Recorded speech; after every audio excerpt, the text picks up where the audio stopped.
Hello guys, welcome back to my channel doctor study. Guys, this is Manjeet and आज के video में हम बात करने जा रहे हैं हमारे रचना सीरीज के next topic that is the धमनी शारीर के बारे में। जैसा कि हम लोग जानते हैं कि हम लोग ने रचना सीरीज में जो पेपर 1 है उसके सारे टॉपिक्स कंप्लीट कर लिए। आज हम पेपर 2 के next topic that is the धमनी शारीर में बात करेंगे, जिसमें हमें क्या क्या चीजें पढ़ने हैं according to the NCERT syllabus. तो इसमें हमें पढ़ना है that is the concept of the धमनी के बारे में, धमनी के निरुक्ति, धमनी के प्रकार और धमनी के अन्य कार्य के बारे में।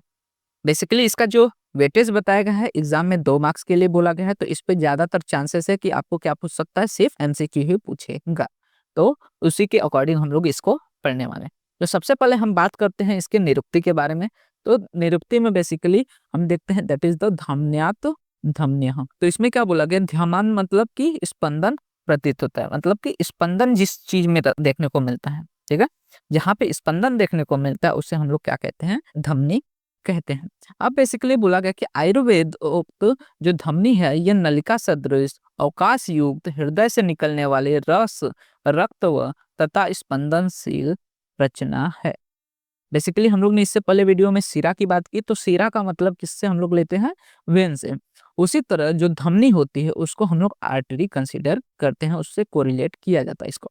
तो बेसिकली यहाँ पे क्या बोला कि धमनी क्या होती है कि ये नलिका सदृश होती है। नलिका मतलब कि लॉन्ग पाइप लाइक होती है, अवकाश युक्त होती है मतलब अंदर से खोखली होती है, और ये क्या करती है, हृदय से निकलने वाले रस रक्त का वहन करती है। मतलब कि हृदय से जो रक्त निकलता है उसको पूरे शरीर में संचारित करती है, फैलाने का काम करती है। आगे बात करते हैं तो यहाँ पे बोला गया हृदय से 10 धमनियां, मतलब कि धमनियों का संबंध किसके साथ बताया गया है, हृदय से बताया गया, और हृदय से 10 महाधमनियां निकलती हुई मानी जाती हैं। आगे बात करेंगे तो बोला गया है कि रसवहा नाम स्रोत साम हृदय मूलम दशस्स धमनियां, ठीक है। तो जो रसवा स्रोत है उसका मूल स्थान हृदय और जो 10 धमनी है उसको बताया गया है। तो जो रसवा स्रोत से मतलब रस का वहन किसके द्वारा देखने को मिल सकता है, यहाँ पे हृदय में और धमनियों द्वारा देखने को मिलता है। इसी कारण से 10 धमनियां और जो हृदय है ये रसवा स्रोत का मूल स्थान कही गई है। तो ये सारी चीजें हमें देखने को मिलते हैं विद इन द इंट्रोडक्शन। कि इंट्रोडक्शन में हम लोग ने क्या बोला, धमन्यात् धमन्या मतलब कि जो स्पंदनशील होता है, नलिका से युक्त होती है, अवकाश युक्त होता है और हृदय से रस और रक्त का वहन करती है, उसको हम लोग धमनी मानते हैं। इसमें 10 धमनियों का कॉन्सेप्ट देखने को मिला है, जिसका रिलेशन किसके साथ, हृदय के साथ बताया गया है। आगे हम बात करेंगे धमनियों के स्वरूप की। तो बेसिकली बोला गया है कि हृदय से शरीर के प्रत्यंगों की ओर रस का वहन करने वाली नलिका धमनी कहलाती है, ठीक है। हृदय से क्या बोला गया है, शरीर के प्रत्यंगों की ओर जो रक्त का वहन करती है उसको हम लोग क्या कहते हैं, धमनी कहते हैं। जीवंत शरीर में यह नलिका जो होती है अरुण वर्ण की होती है, ठीक है, हल्का व्हाइटिश कलर में देखने को मिलती हैं। वहीं पे मृत शरीर में ये कैसे हो जाते हैं, पांडु वर्णी हो जाते हैं। तो इसके स्वरूप में 2 चीज याद रखना है कि जो जीवित इंसान है, जीवित शरीर है, उसमें ये धमनियां कैसी होती है, अरुण वर्ण की होती है। वहीं पे मरने के बाद मृत शरीर में ये पांडु वर्ण की हो जाती है। यह स्पर्श में कठिन होती है तथा इसकी भित्ति जो होती है लचीली होती है, ठीक है। क्या बोला गया है, स्पर्श में कैसे रहेंगे, कठिन देखने को मिलेंगे, और इसकी जो भित्ति होती है दैट इज जो वॉल्स होती है वो ऑफकोर्स फ्लेक्सिबल होती है, लचीली होती है। आगे बात करेंगे इसकी संख्या की। तो बेसिकली पूरे शरीर में जो धमनियां हैं उसकी संख्या 24 कही गई है, ठीक है। जो धमनियां हैं उसकी टोटल संख्या पूरे शरीर में कितनी बताई गई है, 24 बताई गई है। जिसमें अगर प्रकार की बात करें तो ऊर्ध्वगामी 10 आ जाती हैं, अधोगामी 10 आ जाती है और तेजगामी 4 हो जाती है, ठीक है। तो अब ऊर्ध्वगामी मतलब कि जो ऊपर की तरफ जा रही है, नाभि से ऊपर की तरफ जाने वाले ध्वनियों को हम लोग ऊर्ध्वगामी कहते हैं। नाभि से नीचे की ओर जाने वाले ध्वनियों को हम लोग अधोगामी कहते हैं, और जो नाभि से विभिन्न दिशाओं में निकलती हैं उसको हम लोग तिर्यकगामी कहते हैं। तो इस तरह से टोटल 24 जो है धमनियां हमारे शरीर में देखने को मिलती हैं। कार्य की बात करें धमनियों के, तो सबसे पहले क्या करती है, ये ऑक्सीजन युक्त रक्त का परिवहन करती है, ठीक है। जैसा कि हमको पता है कि जो आर्टरीज है वो क्या करती है, ऑक्सीजनेटेड ब्लड को हृदय say that is the heart से पूरे शरीर में प्रसारित करने का, संचारित करने का काम करती है। तो वही बोला गया कि जो ऑक्सीजन युक्त रक्त होता है उसका परिवहन करती है। तो ये जो धमनी है हृदय से ऑक्सीजन से भरपूर रक्त को शरीर में विभिन्न अंगों तक पहुंचाती है।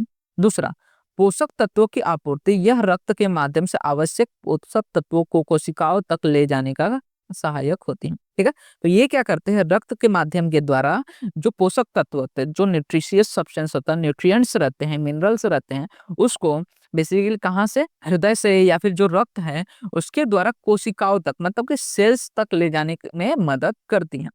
थर्ड बोला है कि रक्तचाप को बनाए रखने में मदद करती है। जो धमनी होती है ये रक्त प्रवाह को नियंत्रित करके उचित रक्तचाप मतलब कि ब्लड प्रेशर को भी मेंटेन करने में मदद करती हैं।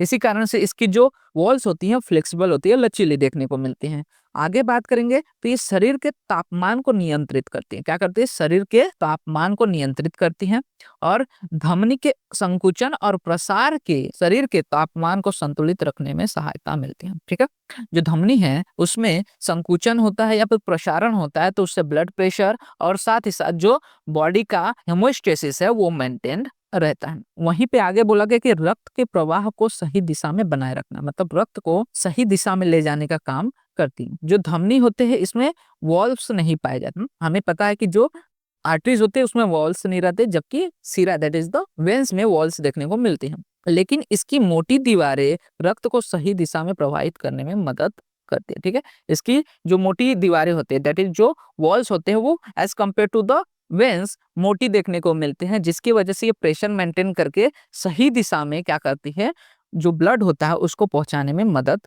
करती है। तो ये सारे कार्य देखने को मिलते हैं विद इन द हमें धमनी शरीर में। तो हम लोग ने धमनी शरीर में क्या देखा, सबसे पहले निरुक्ति याद रखना है कि धमन्यात धमनी जिसमें स्पंदन होता है, अवकाश युक्त होता है, वो धमनी कहलाती है। कार्य तो आपको इतने सारे देखने को मिल गए। संख्या याद कर लेना है कि 24 होते हैं, उसमें भी प्रकार ऊर्ध्वगामी, अधोगामी 10-10 और 4 जो होते हैं तिर्यकगामी होता है। और बेसिकली 10 धमनियों का उल्लेख हमें मिलता है विथ रिलेशन टू द हृदय। तो ये सारी चीजें आपको याद रखनी है। मेन चीज क्या है, नंबर्स याद रखना है, क्योंकि एमसीक्यू ज्यादातर आपको नंबर्स पे ही पूछे जा सकते हैं। तो होप आपको सारी चीजें विद इन द धमनी शरीर क्लियर हो चुकी होंगी। इससे ज्यादा आपको कुछ भी नहीं पूछेगा एग्जाम में। तो आप अगर इतना भी करके जा रहे हैं तो आपके सारे कॉन्सेप्ट क्लियर रहेंगे, आप इजिली जो भी क्वेश्चंस आएंगे एग्जाम में उसको अटेम्प्ट कर पाएंगे। एंड इसी तरह के आगे भी हमारे वीडियोस आते रहेंगे। सो और फर्दर वीडियोस देखने के लिए आप हमारे चैनल को सब्सक्राइब कर लीजिएगा। साथ ही साथ वीडियो अच्छा लगा तो वीडियो को लाइक एंड शेयर करना मत भूलिएगा। आप हमारे इंस्टाग्राम एंड टेलीग्राम हैंडल्स को भी फॉलो कर सकते हैं। वहां पे आपको वीडियोस रिलेटेड, नोट्स रिलेटेड, साथ ही साथ पीएमएस रिलेटेड जो नए अपडेट्स रहते हैं सारी चीजें वहां पे आपको प्रोवाइड हो जाती हैं। एंड उसका लिंक आपको वीडियो के डिस्क्रिप्शन में अवेल हो जाएगा।